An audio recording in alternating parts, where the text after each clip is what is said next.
Hi y'all, I'm Jan. Welcome back to Life After 18. Well, I have been recently learning how to tow a trailer. Oh my God, has anybody else had as much, what would you say, difficulty or trouble with this as I have? I mean, it's just crazy. Everybody says, oh yeah, turn left if you want it to go right and turn right if you want it to go left.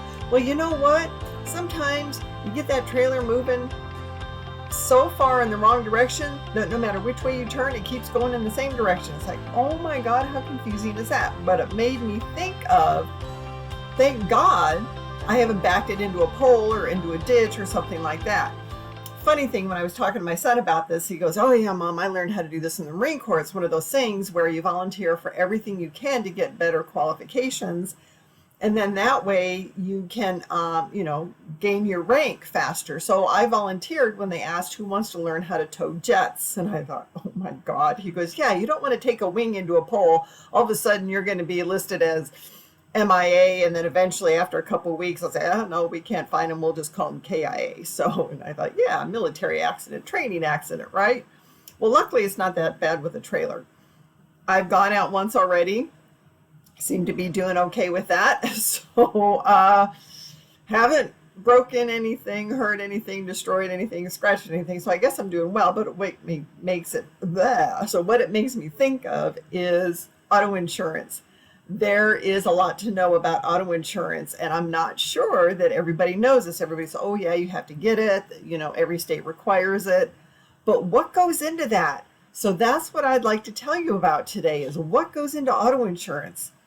So first of all, when you turn 18, you may or may not still be in your parents' auto insurance. And I don't know if every state is different as far as this goes, as far as do they have to kick you off at a certain age. I just know that when I moved from Michigan to California, I was 17 and I took my car, well, it's the old 64 Rambler my parents gave me, drove across country, and then I stayed on their insurance until I got married. So I was 17 when I left, 19 when I got married, and then I was on my own. My husband and I got a policy together. So that seemed to work.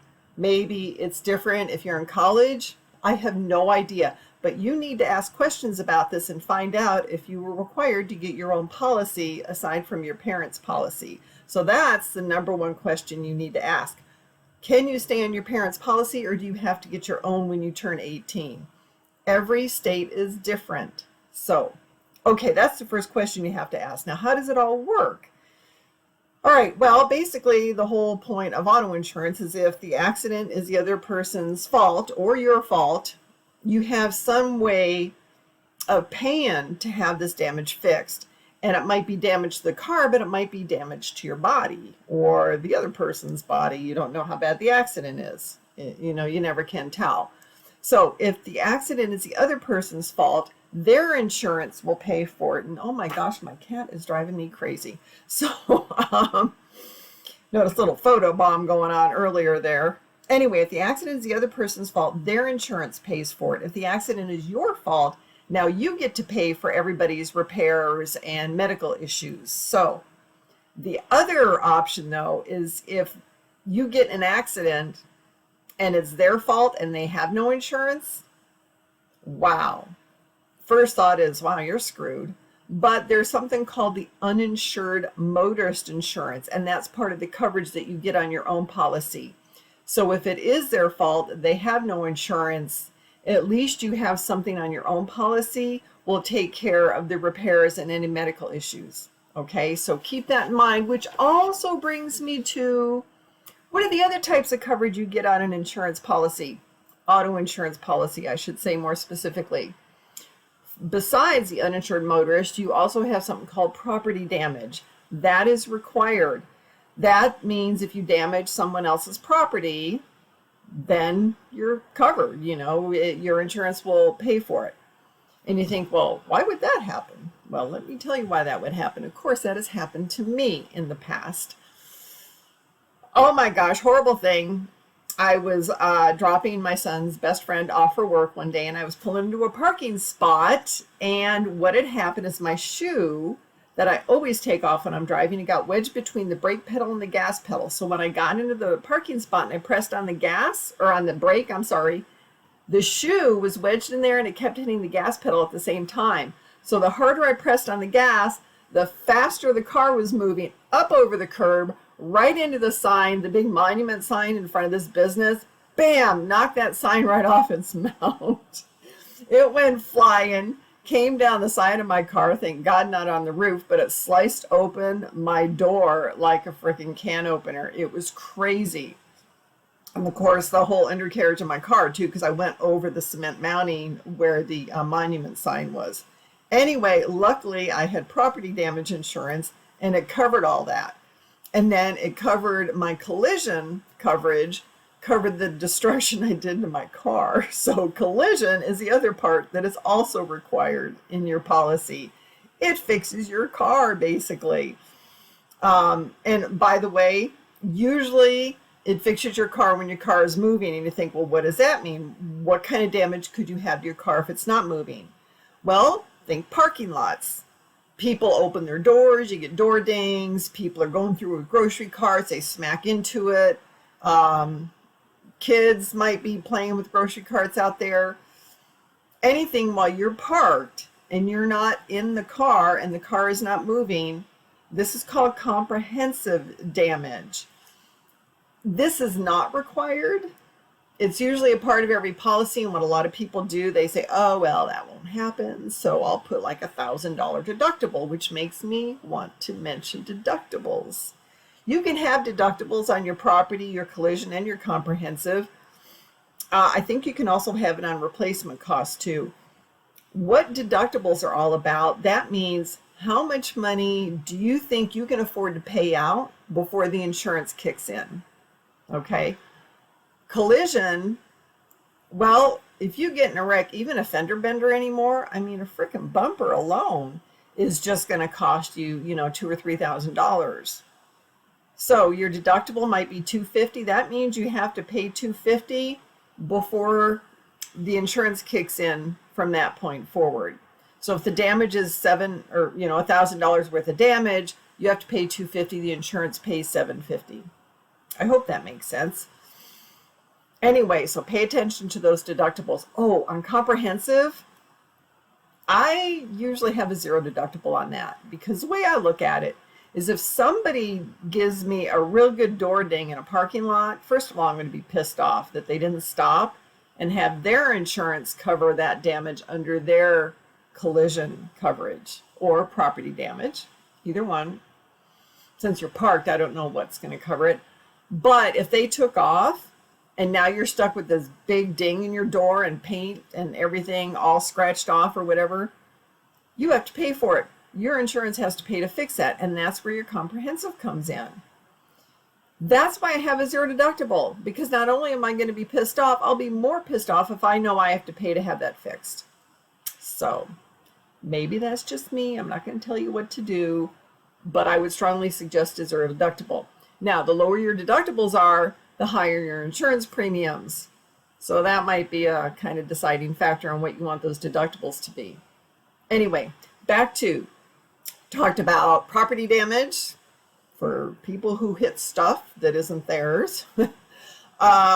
Collision, that's required. That's any time you get in an accident where you are moving your car, or your car is moving, I should say. Why didn't I just say while you're driving your car? Anyway, whatever. So comprehensive, that's when you were parked and something happens to your car and damages it. Windshield, door dings, whatever it is. Then there's something called emergency roadside service coverage. I like that one. That used to be something that really wasn't covered in most insurance policies, so everybody would get a separate type of coverage by a company called AAA. I'm sure you've all heard of that. And they would come out when you called. They would recharge your batteries, put water or coolant or whatever it is in your radiator if you overheated. They would fix flat tires for you on the roadside if your car broke down. That's why they call it emergency roadside service. And if they can't get your car started, it just stopped, they will also tow you to the nearest mechanic or body shop or whatever it is. Okay, so that's emergency roadside service. Most policies have that. You don't have to get it, but it's nice to have. So whether you get it on your insurance policy or you call AAA and you get a separate policy with them, that's pretty much up to you. What do I recommend? I don't know. I really don't have a recommendation. Maybe I do. Okay, save money, get it in your insurance policy because it's usually cheaper than AAA. That's what I think. Call AAA though. Call your insurance. Ask the questions. Compare prices. Compare services that they offer under that coverage because they're not all exactly the same. All right, next one, replacement cost coverage. Again, part of your policy, not required, but I strongly suggest you get it, especially depending on where you live. This is basically theft. Somebody breaks into your car. Maybe they break the window. Maybe they steal all your, well, people don't have CDs or cassettes or anything anymore, but maybe you just went shopping and they steal everything that was in your shopping bags. First of all, that's just stupid on your part. Don't leave shopping bags in the back seat or front seat of your car so everybody can see when they're walking by. Put them in your trunk and lock them up, okay? Out of sight, out of mind, less likely to get stolen. Either way, replacement cost is all about whatever gets stolen out of your car. It's up to you how much coverage you want to have for something like that, or if you even want to have it.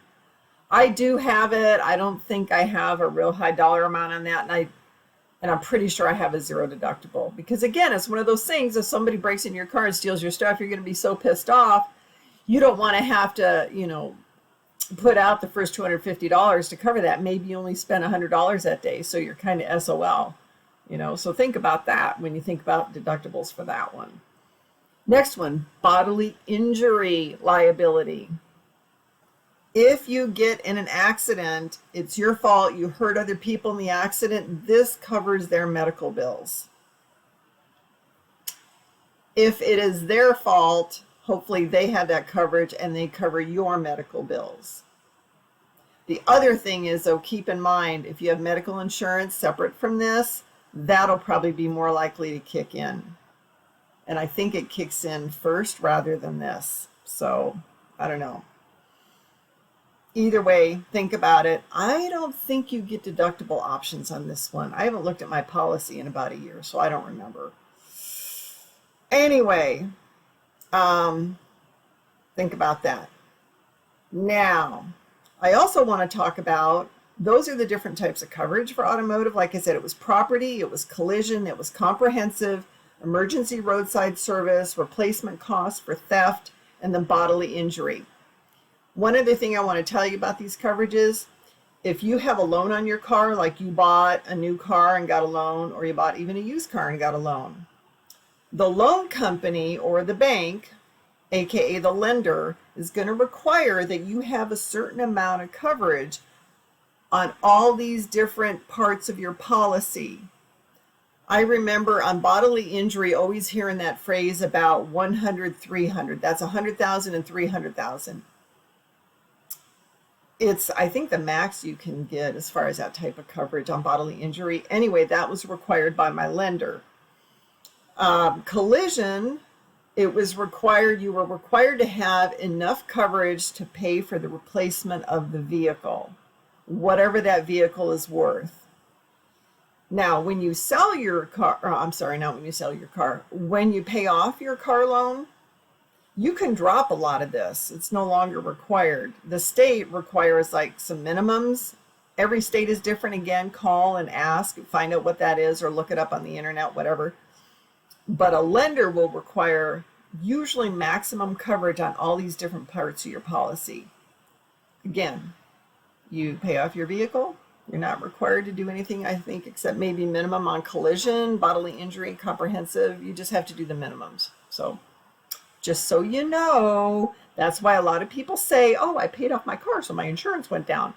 Well, it only goes down because you lower the coverage amounts. Me, personally, I did not lower the coverage amounts on my truck when I paid it off earlier this year because I know that if I get in an accident, no matter whose fault it is, it's still going to cost me big bucks to have that truck fixed. I drive a Dodge Ram.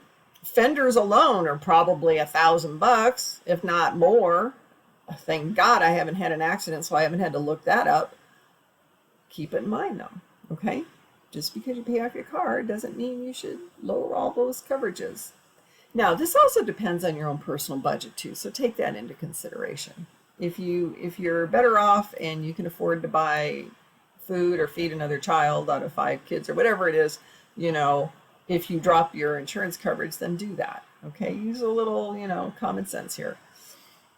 Okay, as far as insurance, the last thing I want to tell you about is what insurance will cover and what it won't cover.